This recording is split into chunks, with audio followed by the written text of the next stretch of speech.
So you read the title, you don't look shocked. The UN condemned Israel 17 times versus 6 times for the rest of the world combined. That's nearly 3 times more compared to the rest of the world.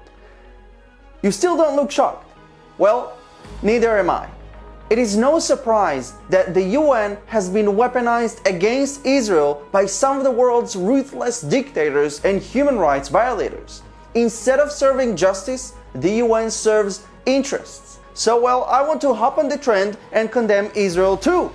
I would like to condemn Israel for sending tons of humanitarian aid to the Gaza Strip every single day in 2020. How dare they do that?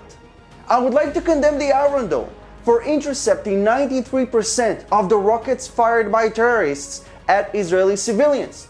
It's so inhumane of Israel to fire rockets towards rockets instead of sitting back and watching the rockets hit Israeli homes. Oh, and don't get me started on the peace agreements. How dare Israel make peace in the Middle East with 4 Arab countries? How dare they show the entire world that they are not the obstacle to peace? So, who then is the obstacle to peace?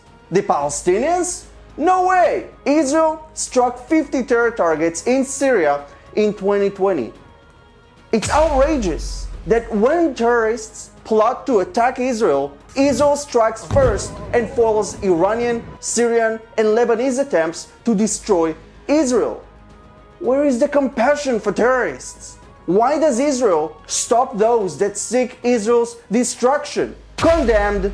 We have to call the ICC and investigate these actions. We have to put our sole focus on Israel. We have to try and find something to condemn Israel for. How come their army, the IDF, is so moral? It can't be true. Oh, so it is true.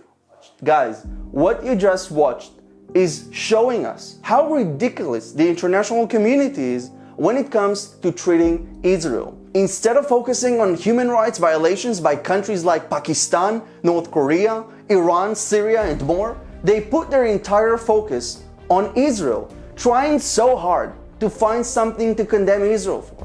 They treat Israel like it's the biggest problem in the world. Listen, no country is perfect, that's for sure. But I can assure you that if anything, Israel should be awarded for defending human rights, for fighting terrorism, and for bringing peace to the world. Let's show everyone how ridiculous the international community is when it comes to Israel. Share the truth.